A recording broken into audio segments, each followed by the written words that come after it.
అందరికీ నమస్కారం అండి. నేను మీ లావణ్య. హెల్త్ ఫుడ్ లైబ్రరీ ఛానల్కి స్వాగతం. ఇప్పుడు నేను షాంపూ పొద్దు ఇస్తున్నానండి.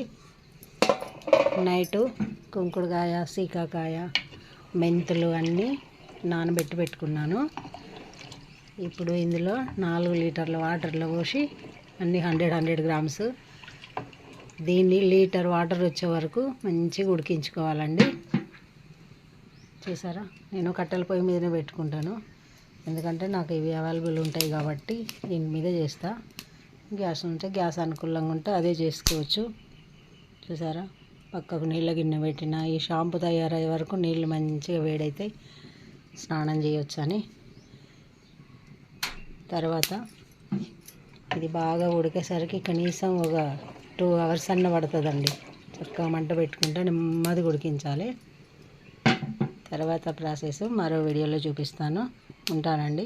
బాయ్. మీ లావణ్య.